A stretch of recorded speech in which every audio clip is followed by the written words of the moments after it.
Bible में वर्णित ऐसे बहुत सारे चरित्र हैं जिनके जीवन से हम बहुत सारी बातों को सीख सकते हैं। चाहे वो विश्वासी थे या अविश्वासी थे, हम उनके जीवन से बहुत सारी बातों को सीख सकते हैं। आज हम बहुत सारे राजाओं के बारे में जो पवित्र शास्त्र में लिखा है, उसमें से कुछ राजाओं के बारे में हम ध्यान देंगे। जब इज़राइल बटा नहीं था, विभाजित नहीं हुआ था, तो 3 राजा थे, जैसे कि शाऊल, फिर दाऊद और सुलेमान। रहोबियाम के समय में इज़राइल राज्य 2 भाग में बट गया, यहूदा तथा इज़राइल। यहूदा मतलब यहूदा गोत्र के लोग और बिन्यामीन गोत्र के थोड़े से लोग। बाकी जितने बचे 10 गोत्र के लोग, वो यारोबाम के पक्ष में चले गए। इस तरीके से इज़राइल में 20 हुए, यहूदा में 19 हुए, यानी कि कितने हो गए? करीब 42 राजा इज़राइल का ही हो गए। और कहते हैं कि जितने अन्य जाति राजाओं का वर्णन है वो करीब 29 थे। मैंने गिना नहीं है, संख्या में गड़बड़ी हो सकती है, पर मैंने पढ़ा इतिहास की पुस्तक में, इसलिए मैंने आपको बताया। जहां तक इजरायली राजाओं की संख्या का सवाल है, वो सही है। उनमें से फिरौन के बारे में काफी कुछ लिखा हुआ है। फिरौन का नाम आपने सुना? कई लोग नहीं सुने, ऐसा लगता है। बाइबल पढ़े रहते तो याद रहता है। कई अलग अलग प्रकार के फिरौन का वर्णन पवित्र शास्त्र में है। विद्वानकार कहते हैं कि 10 अलग अलग फिरौन का वर्णन है पवित्र बाइबल में, जिसमें से 6 के बारे में आज हम थोड़ी थोड़ी बातों को सीखने जा रहे हैं। सबसे पहली बात, फिरौन क्या है? फिरौन का शाब्दिक अर्थ क्या है? आपको जान के आशा लगेगा, फिरौन एक टाइटल नहीं था, फिरौन एक उपाधि नहीं थी। जैसा हम सोचते हैं कि मिस्र के राजाओं को एक उपाधि दी जाती थी फिरौन, यानी कि वहां के वो राजा थे, पर शुरू में ऐसा नहीं था। फिरौन का मतलब होता था राजमहल। जैसे मंत्री शासन करते हैं, बिल पास कराते हैं, पार्लियामेंट, अमेरिका में व्हाइट हाउस है, ऐसे ही राजमहल, फिरौन का मतलब राजमहल। लेकिन उनके शासन में ऐसा था कि जो बच्चे होते हैं वो शासन करेंगे, फिर उनके बच्चे शासन करेंगे। इतिहासकार कहते हैं जब 18वां राजा बना मिस्र का, तो उस समय से वे लोग फिरौन शब्द इस्तेमाल करना शुरू कर दिए। तो वहां पर फिरौन शब्द का मतलब ये होने लगा, फिरौन मतलब मिस्र का राजा, ऐसा समझ में आने लगा लोगों को। तो 6 राजा हुए जिनसे हम सीख सकते हैं। वैसे तो 10 राजाओं का वर्णन है पवित्र शास्त्र में, न जाने कितने राजा हुए होंगे, वो हमारा अध्ययन का विषय नहीं है।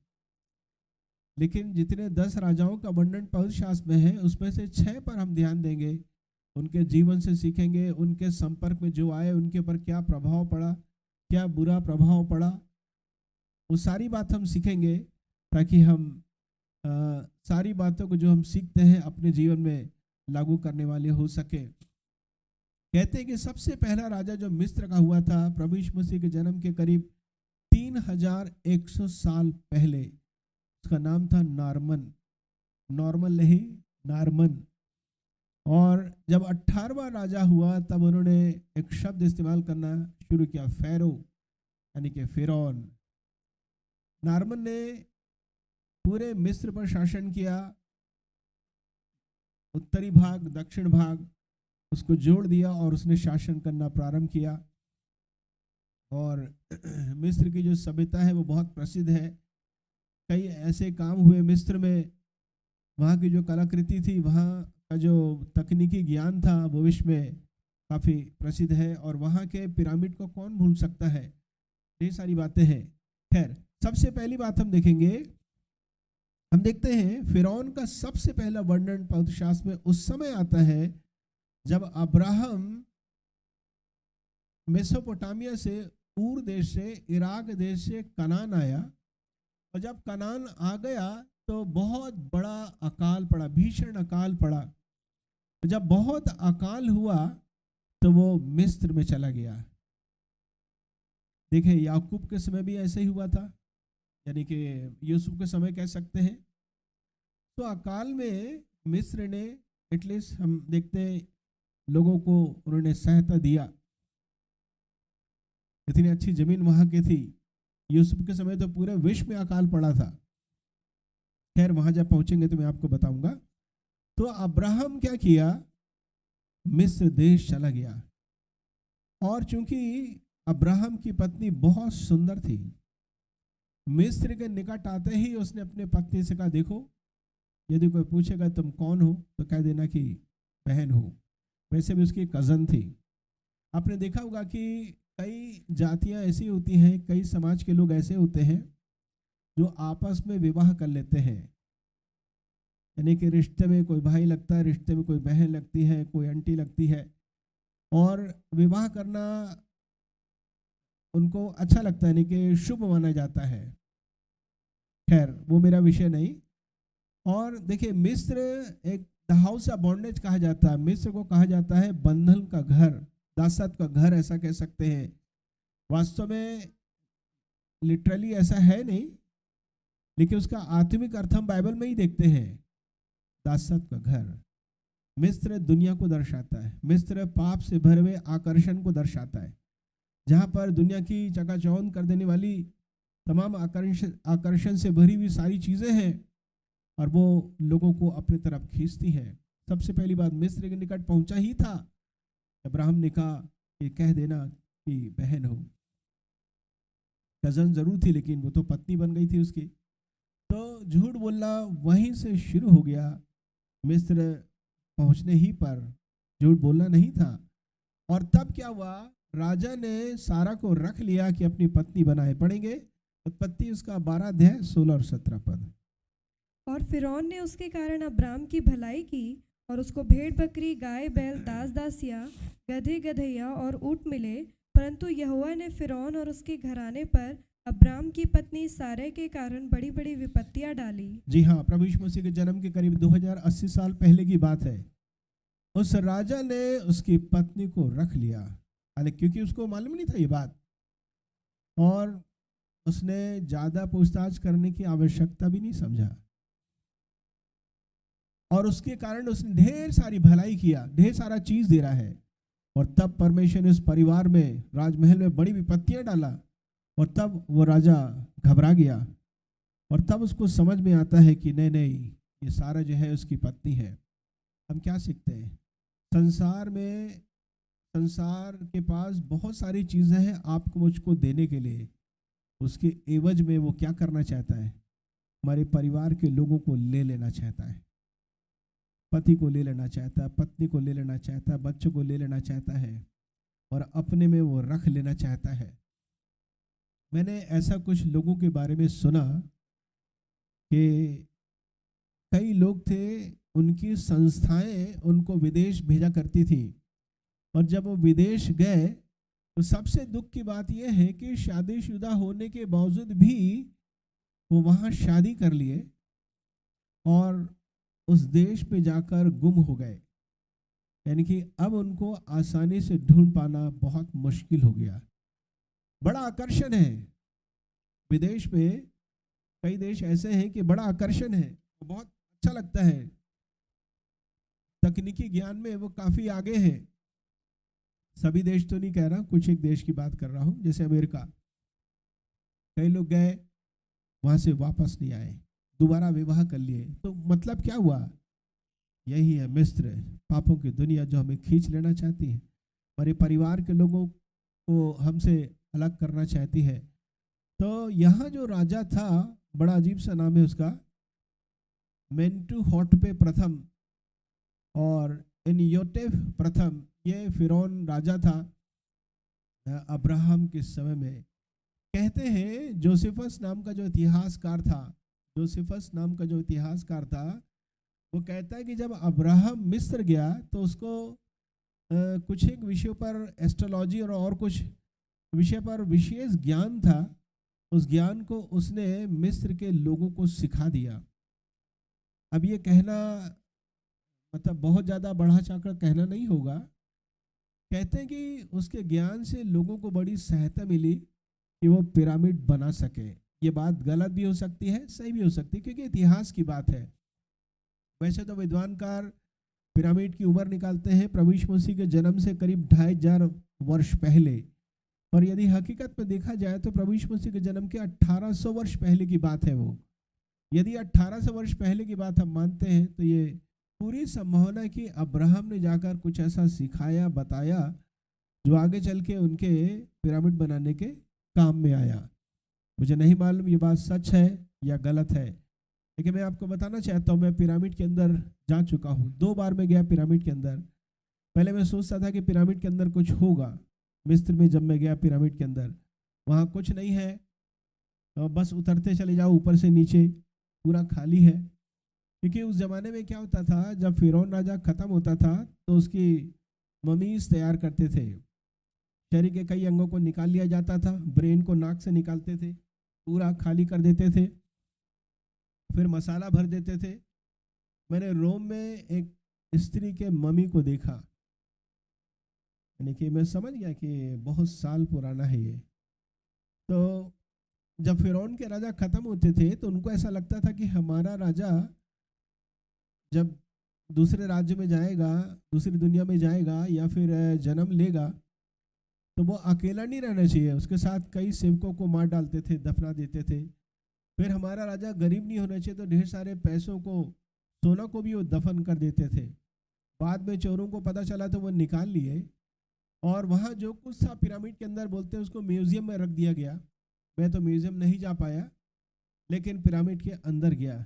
प्रियो, मैं कहना चाहता हूँ यही सारी बात है जिसकी वजह से मिस्र जो है वो प्रसिद्ध है। तो हम क्या सीखते हैं? फिरौन जो है वो पाप से भरे संसार की तरफ संकेत करता है, जो हमारे परिवार के लोगों को क्या करना चाहता है? छीन लेना चाहता है। आपको बहुत ज़्यादा सचेत होने की आवश्यकता। कई हमारे बच्चे खींचे हुए तो नहीं जा रहे हैं, परमेश्वर से दूर तो नहीं जा रहे हैं। एक समय था कि बहुत अच्छे थे, अभी क्या स्थिति उनकी है, आपको अपने परिवार के लोगों के बारे में जानने की आवश्यकता है। अब हम देखेंगे यूसुफ के समय में राजा फिरौन का जो वर्णन है, लेकिन सबसे पहले एक रेफरेंस पढ़ेंगे हम अय्यूब की पुस्तक, उसका 33 अध्याय 14 और 15 पद। प्रभु यीशु मसीह के जन्म से करीब 1920 वर्ष पहले की बात है। पढ़ेंगे। क्योंकि परमेश्वर तो एक क्या वरन 2 बार बोलता है, परंतु लोग उस पर चित्त नहीं लगाते। स्वप्न में या रात को दिए हुए दर्शन में, जब मनुष्य घोर निद्रा में पड़े रहते हैं या बिछौने पर सोते समय। जी हाँ, परमेश्वर एक बार क्या वरन 2 बार बोलता है, मनुष्यों से बोलता है। ऐसा लिखा है, जब मनुष्य के बदले को जाति लिखा है, यहूदी ईसाई, ऐसा लिखा है। मनुष्य का मतलब मनुष्य, परमेश्वर ने 2 ही जाति बनाया, स्त्री और पुरुष। इंसान ने ढेर सारी जातियों में बदल दिया इंसान को। प्रियो, हर इंसान परमेश्वर का बनाया हुआ है एक विशेष उद्देश्य के साथ। मेरा एक विषय है, बहुत पहले मैंने प्रचार किया था, God as a best teacher. परमेश्वर सर्वोत्तम शिक्षक के समान है। जो शिक्षक होते हैं वो छात्र छात्राओं को उसी समय पढ़ा सकते हैं जब सामने वाला स्टूडेंट जाग रहा है, ध्यान दे रहा है। ध्यान नहीं दे रहा है तो आप कितने भी अच्छे से समझाओ नहीं समझ सकता। लेकिन हमारा परमेश्वर इतना अच्छा शिक्षक है, बेस्ट टीचर है, हम लोग जब सोते रहते तब भी सिखा देता स्वप्न दर्शन के द्वारा। हालेलुया। तो फिरौन राजा ने स्वप्न देखा, 2 प्रकार का स्वप्न देखा, दोनों अलग अलग था, लेकिन दोनों का मतलब एक ही था। दोनों का मतलब एक ही था। और तब लिखा है, पढ़ेंगे 41 के 8 पद पढ़ेंगे, उत्पत्ति। भोर को फिरौन का मन व्याकुल हुआ और उसने मिस्र के सब ज्योतिषियों और पंडितों को बुलवा भेजा और उनको अपने स्वप्न बताए, पर उनमें से कोई भी उनका फल फिरौन को ना बता सका। जी हाँ, भोर को फिरौन का मन व्याकुल हो गया। कैसे पता चलेगा कि यह स्वप्न परमेश्वर की ओर से है? वो आप अनुभव से जानेंगे। देखिए, परमेश्वर बात कर सकता किसी से भी, चाहे वो विश्वासी है या विरोधी है, अविश्वासी है, नास्तिक है, कैसे भी रहे, हत्यारा हो, परमेश्वर किसी से भी बात कर सकता है। सबसे बड़ी बात, स्वप्न देखना अच्छी बात है, स्वप्न के अर्थ को समझना उससे अच्छी बात है। यदि स्वप्न के अर्थ को समझ ही नहीं पाए तो मतलब ही क्या हुआ? या तो परमेश्वर आपको अर्थ बताएगा या परमेश्वर किसी दूसरे के द्वारा आपको अर्थ बता देगा। कोई जरूरी नहीं कि आप उसी दिन अर्थ को जान ले, हो सकता है कुछ दिनों के बाद अब अर्थ को जाने और समझे, ऐसा भी हो सकता है। और तब वहां के एक अधिकारी को याद आए कि राजा, मुझे अपना अपराध याद आ रहा है कि जब मुझे जेल में डाल दिया गया था और मेरे साथी को, तो यूसुफ ने हमारे सपनों का अर्थ बताया था, जो एक कैदी है, और उसके बताए गए सपने का तो बिल्कुल पूरा हुआ। एक को सजा मिली मृत्यु की और मुझे नौकरी में फिर से लिया गया। तब राजा ने कहा कि ठीक है, उसको बुलाकर लाया जाए, और यूसुफ को जल्दी से तैयार करके बुलाकर लाया गया। करीब 2 साल तक यूसुफ जेल में था। जब वो अपने पिता के घर में था, याकूब के घर में 11वें नंबर का बेटा था, परमेश्वर से स्वप्न दर्शन के द्वारा बातचीत किया करता था। जो टैलेंट से प्रभु ने दिया है उसको संभाल के रखें, इस्तेमाल करते रहें। हो सकता है वही आपके छुटकारे का कारण बन जाए। हालेलुया। वही एक ऐसा जरिया बन जाए जिससे आप प्रभु को महिमा दे सकते हैं और प्रचार कर सकते हैं। इसलिए जो आपके पास है उसको लगातार इस्तेमाल करते रहें। और तब यूसुफ को बुलाया गया, जेल से बाहर निकाला गया। फिर क्या हुआ, पढ़ेंगे 25 पद 41 का 25। तब यूसुफ ने फिरौन से कहा, फिरौन का स्वप्न एक ही है, परमेश्वर जो काम करना चाहता है उसको उसने फिरौन पर प्रकट किया है। यूसुफ ने फिरौन से कहा, फिरौन का स्वप्न एक ही है, परमेश्वर जो काम करना चाहता है उसको उसने फिरौन पर प्रकट किया है। परमेश्वर तो एक गरीब आदमी को भी प्रकट कर सकता था ये बातें, लेकिन उतना ज्यादा प्रभाव नहीं रहता। देश के सबसे बड़े व्यक्ति पर प्रभु ने स्वप्न के द्वारा बातचीत किया। हम ये प्रार्थना करें कि हमारे देश में जितने बड़े बड़े मंत्री हैं, अधिकारी हैं, परमेश्वर उनसे स्वप्न दर्शन के द्वारा बातचीत करे। हालेलुया। सच्चाई को जाने, देश के भविष्य को समझें और बर्बादी से देश को और अपने जीवन को, प्रजा को बचा सकें। तो जब यूसुफ को बुलाया गया तो उसने अर्थ बताना शुरू कर दिया। फिर लिखा है, और फिरौन ने जो सपने 2 बार देखा है इसका भेद यही है, यह बात परमेश्वर की ओर से नियुक्त हो चुकी है और परमेश्वर इसे शीघ्र ही पूरा करेगा। उसने ये बताया कि परमेश्वर ये प्रकट किया है कि 7 साल तक मिस्र में सुकाल होगा। सुकाल समझते हैं हम लोग, अकाल सुने हैं। सुकाल मतलब बहुत अच्छी फसल होगी, बहुत ही अच्छी फसल होगी, लेकिन उसके बाद 7 साल का अकाल होगा, फसल बिल्कुल नहीं होगी। और वो पूरा अकाल पूरे पृथ्वी पर रहेगा, केवल मिस्र और कनान देश में नहीं, पूरे वर्ल्ड में रहेगा। और सभी देश के लोग फिर राशन के लिए, अनाज लेने के लिए मिस्र आएंगे। इसने बता दिया, क्योंकि फिरौन आपने 2 बार स्वप्न देखा है, तो यह बात परमेश्वर की ओर से नियुक्त हो चुकी है, ये बात पक्की हो गई है। फिर हम इसको सिद्धांत तो नहीं बना सकते कि हमने एक बार यदि देखा है तो शायद ज़्यादा पक्का नहीं है, एक बार और देखूंगा तो पक्का होगा, ऐसा नहीं बोल सकते हम। पर चूंकि परमेश्वर ने 2 बार बताया इसलिए ऐसा बोला गया। एक बार भी हम देखेंगे, वो भी परमेश्वर की ओर से हो सकता है। और तब उससे पूछा गया कि क्या करना चाहिए। तो यूसुफ ने कहा, राजा की ओर से एक ऐसा जिम्मेदार व्यक्ति प्रधानमंत्री बनाया जाए और सब प्रजा से, किसानों से 5वां भाग जो है, पचमांश जिसे कहते हैं, वो लोगों से ले और जमा करके रखे, स्टोर करके रखे। यानी कि उस जमाने में भी लोग जमा करके रखते थे, प्रिजर्व करके रखते थे। वैसा क्या मिलाते थे कि अनाज खराब नहीं होता था। वो एक आश्चर्य की बात है। कैसे जमा करते थे, कीड़े लगने से कैसे बचाते थे, वो एक आश्चर्य की बात है। और इस तरीके से राजा, आपके प्रजा बच जाएगी और आप दुनिया को भोजन भी दे पाएंगे। यह बात फिरौन उसके सारे कर्मचारियों को अच्छी लगी। तब फिरौन ने क्या कहा, 41 का 38 पढ़ेंगे, उत्पत्ति। इसलिए फिरौन ने अपने कर्मचारियों से कहा, क्या हमको ऐसा पुरुष जैसा यह है जिसमें परमेश्वर का आत्मा रहता है मिल सकता है? जी हाँ। तो उन्होंने कहा अपने कर्मचारियों से, फिरौन ने, क्या हमें ऐसा व्यक्ति मिल सकता है और कोई जिसके अंदर कौन रहता है? परमेश्वर का आत्मा रहता है। प्रियो, यही हमारी क्वालिफिकेशन होनी चाहिए, यही हमारा क्या होना चाहिए, अनुभव होना चाहिए कि हमारे साथ कौन है?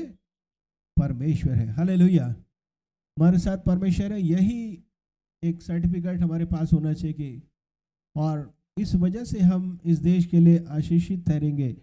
और तब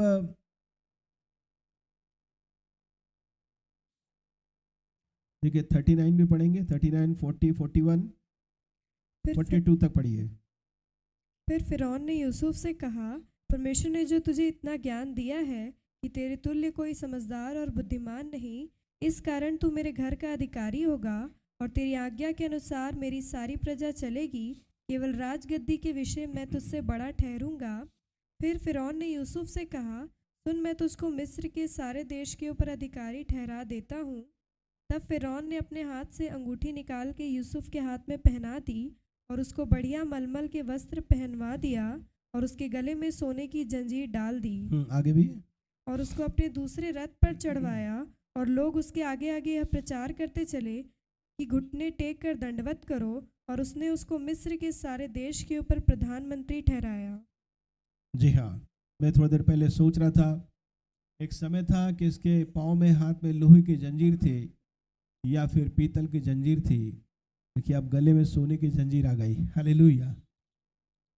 वो एक सजा का प्रतीक नहीं था, पर अब वो संपन्नता का और एक बड़े अधिकारी का निशानी था।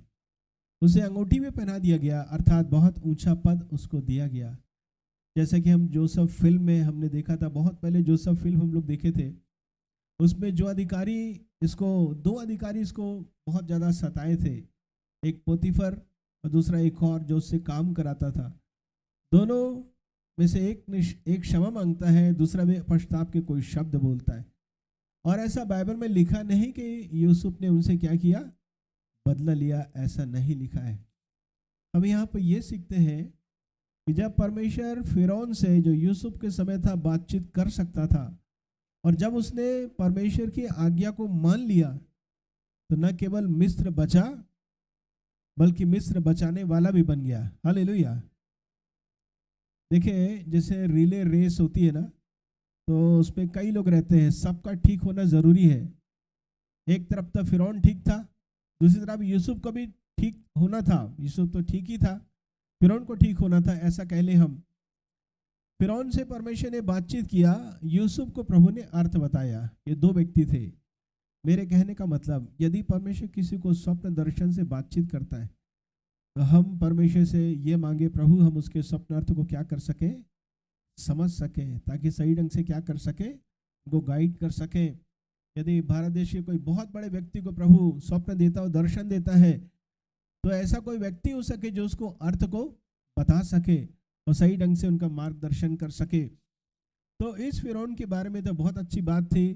फिर उसने क्या किया, यूसुफ के तमाम रिश्तेदारों को उसने बुला लिया, गोशेन नाम की जगह में मिस्र में उनको रहने के लिए दिया। और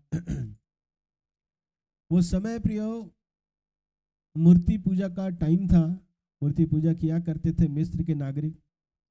अभी ऐसा नहीं है, जहाँ तक मैं जानता हूँ कि मिस्र में अब अधिकांश लोग मुस्लिम हैं। क्योंकि जब मैं मिस्र गया था, एक खास टाइम मैंने देखा एयरपोर्ट में सारे लोग घुटना टेक कर नमाज पढ़ रहे थे, ऑलमोस्ट सारे लोग। ऐसा लगा जैसे कि एयरपोर्ट में काम ठप हो गया, थोड़ी देर के लिए रुक गया है। फिर जिस बस से हम लोग यात्रा कर रहे थे इजिप्ट में, मिस्र में, तो बस ड्राइवर उसने किनारे खड़ा किया बस को और उतर के चला गया। मैं सोचा हमारे यहाँ भारत में होता है, ड्राइवर उतर के पान खाने चला जाता है या पीने चले जाता है, वैसे ही होगा। पता चला नहीं, वो नमाज पढ़ने गया था। देखिए वो लोग बिल्कुल लजाते नहीं अपने ईश्वर को याद करने के लिए। हम लोग को बड़ी शर्म आती है जब हम प्रार्थना करते हैं, गीत गाते हैं, इसलिए आनंद के साथ गीत गाना चाहिए। हालेलुया। फिर मैं ये कहना चाहता हूँ, यदि व्यक्ति प्रभु की आवाज़ को सुने, मान ले, तो वो दूसरे के लिए आशीषों का कारण ठहरेगा। यही फिरौन मुझे अच्छा लगा। बाकी जितने भी फिरौन थे उन्होंने अच्छा काम नहीं किया, और यूसुफ का जीवन अच्छा था, इसलिए प्रभु ने उसके द्वारा मार्गदर्शन दिया। अब हम तीसरे फिरौन के बारे में हम देखेंगे, जो मूसा के जन्म के पहले था। मूसा के जन्म के समय में कौन था, उसके सेवकाई के समय में, ये भी हम देखेंगे। लेकिन सबसे पहले देखेंगे मूसा के जन्म से पहले। मैंने थोड़ी देर पहले आपको बताया कि यूसुफ के तमाम रिश्तेदारों को फिरौन ने मिस्र में बुला लिया।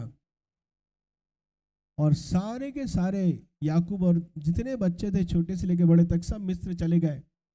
तो कुछ समय तक तो बहुत अच्छा था, समय अच्छा बीत रहा था।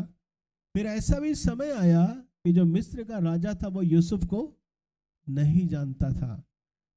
हिस्ट्री शायद पता नहीं जानता था कि नहीं जानता था वो, कि यूसुफ और उसके तमाम प्रिय लोग मिस्र को बचाए थे। अब धीरे धीरे क्या हुआ कि तमाम इजरायली बहुत बढ़ने लगे संख्या में। तो उनको डर आ गया कि जब शत्रु हम पर आक्रमण करेंगे तो ऐसा ना हो जाए कि इजरायली उनके पक्ष में हो जाए, हमारे विरोध में हो जाए तो हम लोग हार जाएंगे, वे लोग हम पर शासन करेंगे। तो उनको सताना शुरू किए। निर्गमन 1:12 पढ़ेंगे। और जो जो वे उनको दुख देते गए, त्यों त्यों वे बढ़ते और फैलते चले गए, इसलिए वे इजरायलियों से अत्यंत डर गए। जी हाँ, लिखा है ज्यों ज्यों वे उनको दुख देते गए त्यों त्यों वे बढ़ते गए। मैं अक्सर कहता हूँ, जैसे पूड़ी होता है ना, पूड़ी कढ़ाई में डालते हैं, अपने जैसे झारा से छुआ तो क्या हो जाता है, रोटी फूल के बड़ा हो जाता है। यदि विश्वासियों को सताया गया तो विश्वासी क्या होगा, बढ़ेगा। पहले 1 चर्च था 2 चर्च हो जाएगा, और ज्यादा मारे पीटे तो 3-4 हो जाएगा। हालेलुया। यानी कि परमेश्वर के काम को तो रोक ही नहीं सकते। मेरा काम होगा, आपका काम होगा तो यहीं बंद हो जाएगा, लेकिन जब परमेश्वर का काम होता है उसको कोई रोक नहीं सकता। प्रियो, यदि बीमारियां फैल सकती है तो जीवन क्यों नहीं फैल सकता, परमेश्वर का काम फैल क्यों नहीं सकता। सारे लोग पश्चाताप करेंगे और जीवन बदल जाएगा। परमेश्वर अद्भुत ढंग से काम करने वाला परमेश्वर है, महान परमेश्वर है। तो उसने ऐसा नियम बना दिया कि जितने लड़के होंगे लड़कियों को खत्म कर देना है, लड़कियों को बचा के रखना है ताकि वंश ना बढ़े। एक बड़ा प्लान था। शैतान की यही योजना है कि जो अच्छे सक्रिय लोग हैं चर्च में उन्हीं को धर पकड़ करके बंद किया जाए ताकि काम बंद हो जाए सुसमाचार सुनाने का। आप समझ रहे हैं। लेकिन जितना ज्यादा प्रतिबंध उनके ऊपर लगाया गया, इजरायलियों का मिस्र जैसे छुटकारे का समय नजदीक आते जा रहा था। हालेलुया। कलीसिया को जितना ज्यादा सताया जा रहा है, कलीसिया के स्वर्गारोहण का समय नजदीक आ रहा है। हालेलुया। तो समय बहुत नजदीक है कि प्रभु आएंगे, अपने लोगों को यहाँ से निकाल कर वो ले जाएंगे। क्या हुआ आखिर में पढ़ेंगे, निर्गमन 2:23। बहुत दिनों के बीतने पर मिस्र का राजा मर गया। इजरायली कठिन सेवा के कारण लंबी लंबी सांस लेकर आहें भरने लगे और पुकार उठे, और उनकी दोहाई जो कठिन सेवा के कारण हुई वह परमेश्वर तक पहुंची। जी हाँ, हम देखते हैं जो राजा मूसा के समय से पहले था, अहमोस उसका नाम था, आमोस नहीं, अहमोस। और एक समय आया कि वह फिरौन राजा खत्म हो गया। अब मूसा के समय में एक और फिरौन था। वैसे तो 2 फिरौन थे, मैं आपको बताऊंगा बाद में। और उस फिरौन का नाम था रामसेस द्वितीय, रामसेस सेकंड। और जैसा कि आप जानते हैं, कुल मिला के कितनी आयु जिया मूसा कितनी आयु जिया, 120। कितना? जब 80 साल का था परमेश्वर ने उसको सेविकाई के लिए बुलाया। यदि आप बूढ़े भी हो गए हैं, मूसा तो बूढ़ा नहीं था, हम फिल्म में देखते हैं कि एकदम बूढ़ा, बाल वाल पूरे पक गए हैं, पर उसकी आंखें धुंधली नहीं पड़ी थी, शरीर में बड़ी शक्ति थी, जैसा पवित्र शास्त्र में लिखा हुआ है। हम देखते हैं 80 साल की उम्र में भी परमेश्वर ने उसको सेवा के लिए बुलाया। और तब प्रभु ने उससे कहा कि तुम फिरौन राजा के पास जाओ। और क्या बोला, रामसेस सेकंड था, ऐसा इतिहासकार कहते हैं। पढ़ेंगे निर्गमन 5:2। फिरौन ने कहा, यहोवा कौन है कि मैं उसका वचन मानकर इजरायलियों को जाने दूं? मैं यहोवा को नहीं जानता और मैं इजरायलियों को नहीं जाने दूंगा। जी हाँ, ढेर सारी बातें बोलता है। देखिए, यदि इजरायलियों को छुटकारा देना है तो राजा से ही बातचीत किया जाएगा। यदि आप किसी को छुड़ाना चाहते हैं तो आपको अंधकार की ताकत से लड़ना है, आपको लूसीफर से लड़ना है, आपको दुष्टात्माओं से लड़ना है। केवल सुसमाचार सुनाना ऐसा नहीं, उसके पीछे जो अंधकार की ताकत उसको बांध के रखी है, उसके जो गलत सिद्धांत हैं, उसको यीशु के नाम से क्या करना है, उस व्यक्ति को नहीं हराना है, उस व्यक्ति को जीतना है। पर यह प्रार्थना का विषय है। और जैसे ही मूसा ने कहा, सबसे पहली बात बोलता है, यहोवा कौन है। यहोवा कौन है क्यों बोलता है? क्योंकि उनके खुद के पास ढेर सारे ईश्वर थे, अलग अलग ढेर सारे ईश्वर थे। और फिर वो कहता है कौन है कि मैं उसका वचन मानकर, यहोवा कौन है कि मैं उसका वचन मानकर, यानी कि वचन भी नहीं मानूंगा, कि इजरायलियों को जाने दूं। मैं यहोवा को नहीं जानता और मैं इजरायलियों को जाने नहीं दूंगा। यानी कि परमेश्वर का नाम लेना व्यर्थ हो गया। परमेश्वर का नाम लेना फिरौन के सामने एक तरीके से परमेश्वर अपमानित हो गया। परमेश्वर के नाम को उसने आदर इज्जत नहीं दिया। तो परमेश्वर ने कहा मैं इसको बताऊंगा कि मैं कौन हूँ, क्योंकि उसका पहला प्रश्न ये था ना, यहोवा कौन है।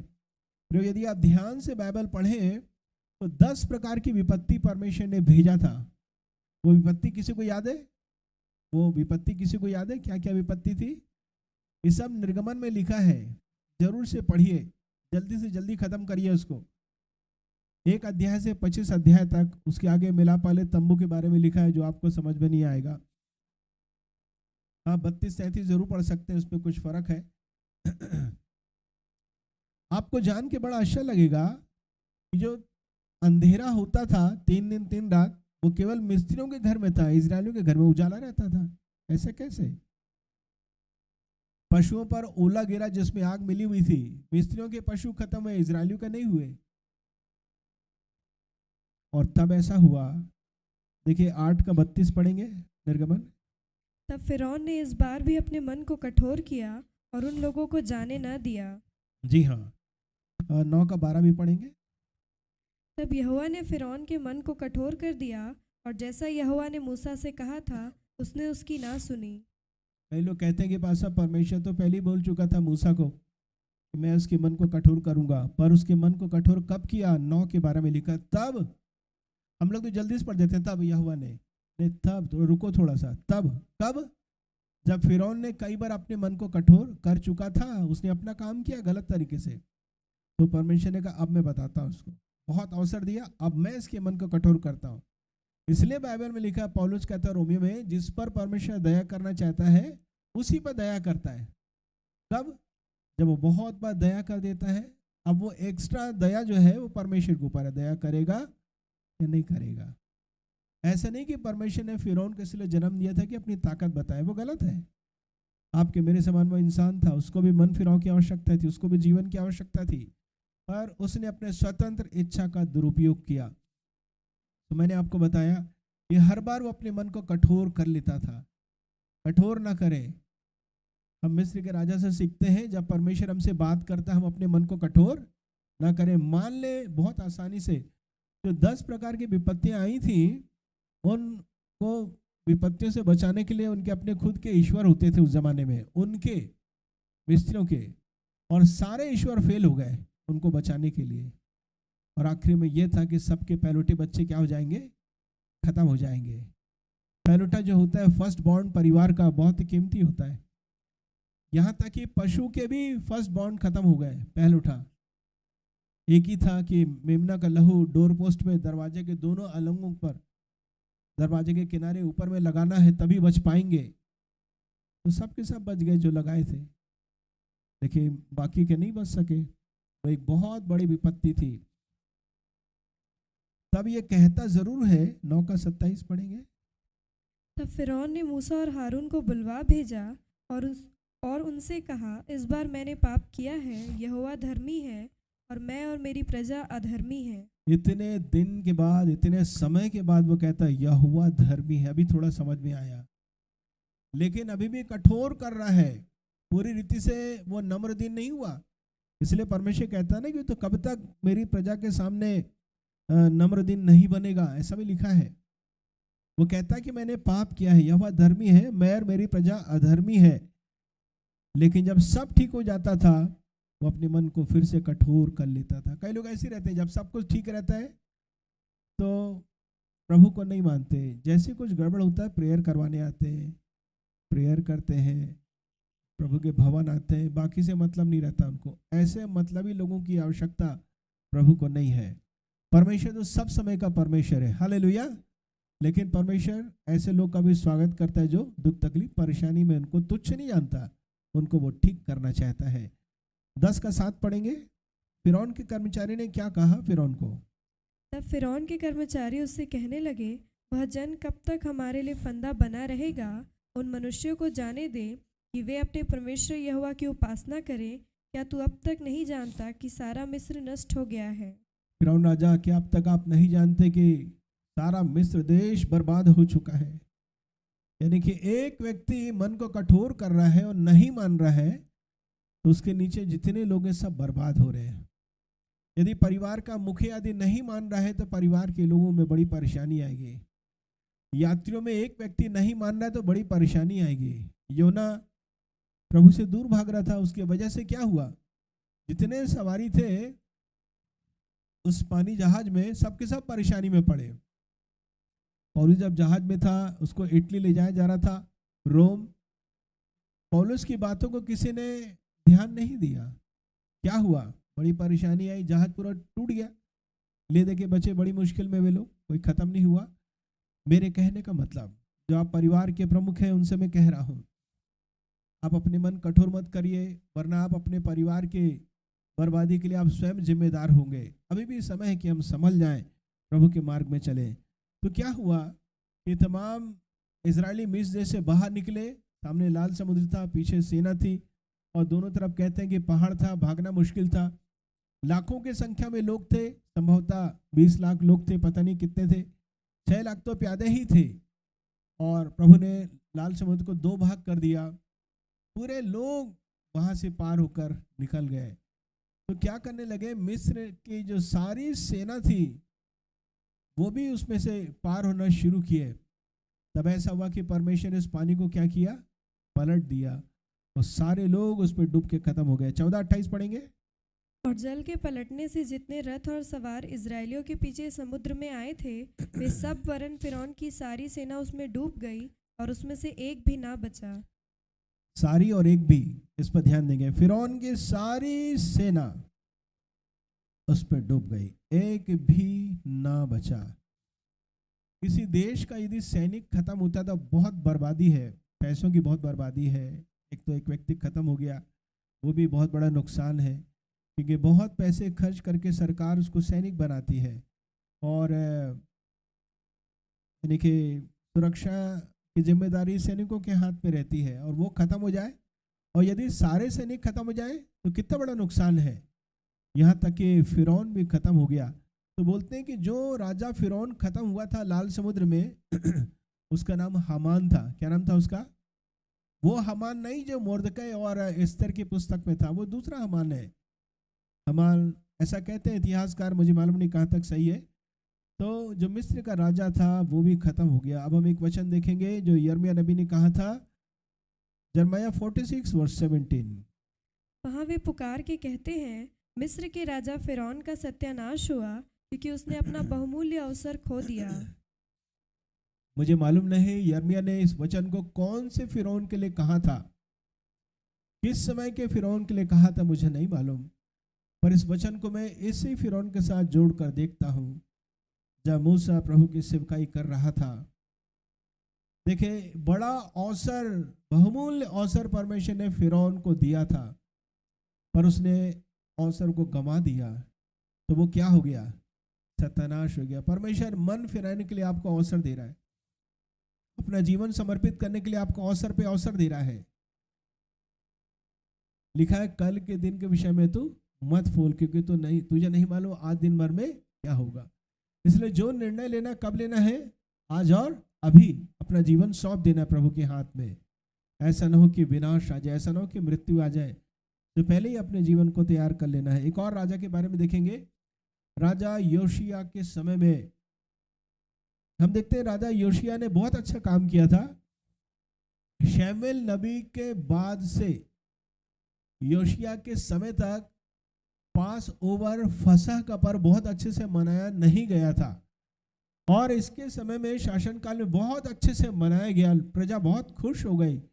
यानी कि योशिया का काम अच्छा था, समर्पण अच्छा था, सब कुछ ठीक था। एक बात में असफल हो गया। पढ़ेंगे दूसरा इतिहास 35:22। परंतु योशिया ने उससे मुंह न मोड़ा, वरन उससे लड़ने के लिए भेष बदला और नको के उन वचनों को ना माना जो उसने परमेश्वर की ओर से कहे थे, और मगिद्दो की तराई में उससे युद्ध करने को गया। जी हाँ, एक जगह फिरौन जिसका नाम नको था, युद्ध करने के लिए आया। तो योशिया भी चला गया और चालाकी क्या किया, भेष बदल के गया। फिरौन राजा नको ने कहा कि परमेश्वर ने मुझसे कहा है। मैं ध्यान दे रहा था, परमेश्वर कौन सा परमेश्वर, यहोवा परमेश्वर नहीं मालूम, लेकिन वहां पर बहुवचन शब्द है, परमेश्वरों ने कहा है, तो गलत हो गया। वो तो परमेश्वर बहुवचन नहीं, कैसा है, एक वचन। परमेश्वर ने कहा, हे इज़राइल सुन, तेरा एक ही परमेश्वर है। हम कहते हैं पिता पुत्र पवित्र आत्मा, तो तीन परमेश्वर नहीं है, एक ही परमेश्वर है। प्रियो, मैं कहना चाहता हूं, मुझे नहीं मालूम ये यहोवा परमेश्वर के लिए कह रहा था या किसी और के लिए कह रहा था, लेकिन उसने सचेत किया था योशिया को, पर योशिया ने नहीं माना। ऐसा भी नहीं लिखा कि उसने प्रार्थना करके पूछा कि मैं जाऊं कि नहीं जाऊं लड़ने के लिए, ऐसा भी नहीं पूछा, चला गया युद्ध करने के लिए और तीर से घायल हो गया और अंत में उसकी मृत्यु हो जाती है। मेरे कहने का मतलब, हमारे पास ढेर सारी उपलब्धियां हो सकती हैं, इतिहास में एक से एक गवाहियां हो सकती हैं, पर अभी भी हमें सचेत रहने की आवश्यकता है। कहीं ऐसा ना हो कि मिस्र का राजा हमें बर्बाद कर दे, या समय से पहले हम खत्म हो जाएं, या बहुत बड़ा नुकसान हमारा हो जाए। अब हम एक आखिरी छठा पॉइंट, रहबियाम राजा के विषय में, जो सुलेमान का बेटा था, और ऐसा हुआ कि इसके समय में भी शीशक नाम का एक फिरौन आक्रमण किया। रहबियाम के बारे में लिखा है, जब प्रजा के लोग आए, पूछे कि आपके पिता हम पर बहुत ज़्यादा टैक्स रखते थे, तो थोड़ा कम करिए। तो इसने क्या किया, अपने मित्रों की बात को ज़्यादा महत्व दिया, और जो वृद्ध लोग थे उसके पिता के दरबार में, उनकी बातों को नहीं माना, और उसी समय से लोग क्या हो गए, अलग हो गए, रहबियाम को छोड़कर चले गए। और ये भी लिखा है कि रहबियाम ने एक बुरा काम किया। क्या काम किया, उसने अपना मन परमेश्वर की खोज में नहीं लगाया। यदि आप परमेश्वर की खोज नहीं करते, आप सबसे बुरा काम कर रहे हैं। आपने किसी की हत्या नहीं की, आपने कोई पैसा नहीं चुराया, बस जो काम करना था वो आपने नहीं किया। ऐसे नहीं, जब मुझे लगेगा ना तभी मैं प्रेयर करूंगा, जब मेरे मन में आएगा बाइबल पढ़ूंगा। मन वाली बात नहीं है। आपका मन आता है तभी आप सांस लेते हैं, आपका जब मन लगता है तभी उस दिन खाना खाते, नहीं तो भूखे रहते हैं दिन भर। वो रोज का काम है। ऐसी रोज का काम है प्रभु की खोज करना, प्रार्थना करना, आराधना करना, प्रभु के साथ संगति करना, खोज करना, प्रत्येक दिन परमेश्वर से मुलाकात करना। और तब शैतान को अवसर मिला, क्या हुआ पढ़ेंगे, पहला राजा 14 अध्याय 25 और 26। राजा रहबियाम के 5वें वर्ष में मिस्र का राजा शीशक यरूशलेम पर चढ़ाई करके यहोवा के भवन की अनमोल वस्तुएं और राजभवन की अनमोल वस्तुएं सब की सब उठा ले गया, और सोने की जो ढालें सुलेमान ने बनाई थी सबको वह ले गया। जी हाँ, फिरौन का राजा शीशक क्या किया, यहोवा के भवन की अनमोल वस्तुएं, सोना भी लेकर चला गया। हम परमेश्वर के भवन है, हम परमेश्वर के क्या हैं, मंदिर हैं। क्या है, हम परमेश्वर के।